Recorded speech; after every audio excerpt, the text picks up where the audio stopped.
மதம் கொண்ட யானை என்ன செய்யும் தெரியுமா? சினம் கொண்ட சிங்கத்திடம் இருந்து தோற்று ஓடும். ஏன் தெரியுமா?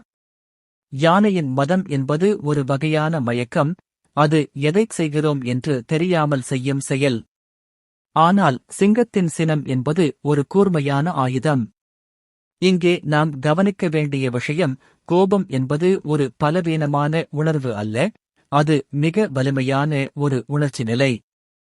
ஆனால் அந்த வலிமை நம்மை அழைக்கிறதா அல்லது மாற்றத்தை ஏற்படுத்துகிறதா என்பதுதான் முக்கியம். வரலாற்றை திரும்பி பார்த்தால் பெரிய மாற்றங்கள் அனைத்தும் ஒரு நியாயமான கோபத்தில் இருந்துதான் பிறந்திருக்கின்றன. தந்தை பெரியார் அவர்கள் சமூகம் இழைத்து அநீதியைக் கண்டு அவர் கொண்ட கோபம் வெறும் கத்தலாக போய்விடவில்லை.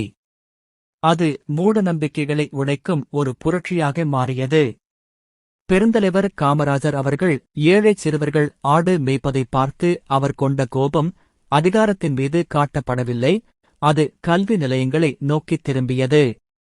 என் நாட்டுப் பிள்ளைகள் படிக்காமல் இருப்பதா என்ற அந்த தார்மீக கோபம்தான் இன்று தமிழ்நாட்டின் கல்விக் கண்ணை திறந்து வைத்திருக்கிறது.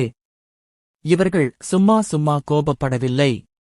அவர்கள் காட்டிய கோபத்திற்குப் பின்னால் ஒரு நியாயம் இருந்தது, அதற்கொரு மதிப்பு இருந்தது. நம்மில் பலர் இன்று எதற்கெடுத்தாலும் கோபப்படுகிறோம். நான் கோபக்காரன், என் கோபம் நியாயமானது என்று சொல்லிச் சொல்லி அடிக்கடி கோபப்படுவதால் என்ன நடக்கும் தெரியுமா? அந்த கோபத்தின் மீதும் உங்கள் மேல் இருக்கும் மரியாதையும் குறைந்துவிடும், உங்கள் மீதான மரியாதையும் உலகுக்கு இல்லாமல் போய்விடும்.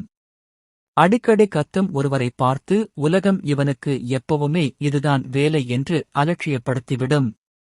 உங்கள் கோபம் மதிக்கப்பட வேண்டுமென்றால் அது ஒரு அபூர்வமான ஆனால் அழுத்தமான சக்தியாக இருக்க வேண்டும். நீங்கள் ஒரு விஷயத்திற்காக கோபப்படுகிறீர்கள் என்றால் அதில் ஒரு தெளிவான நோக்கம் இருக்க வேண்டும்.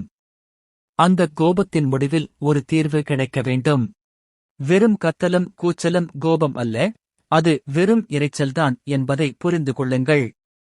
உண்மையான கோபம் என்பது ஒரு மாற்றத்தை உருவாக்க வேண்டும். அந்த தீர்வு காலத்துக்கும் நிலைத்து நிற்க வேண்டும்.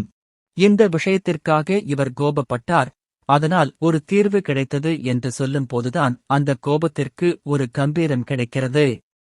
எனவே நண்பர்களே, உங்கள் கோபத்தை சில்லறையாக செலவு செய்யாதீர்கள். அது உங்களின் மிக வலிமையான ஆயுதம். அதை சரியான இடத்தில் சரியான காரணத்திற்காக பயன்படுத்துங்கள். அப்போதுதான் உங்கள் சொல்லுக்கும் செயலுக்கும் இந்த உலகம் தலைவணங்கும்.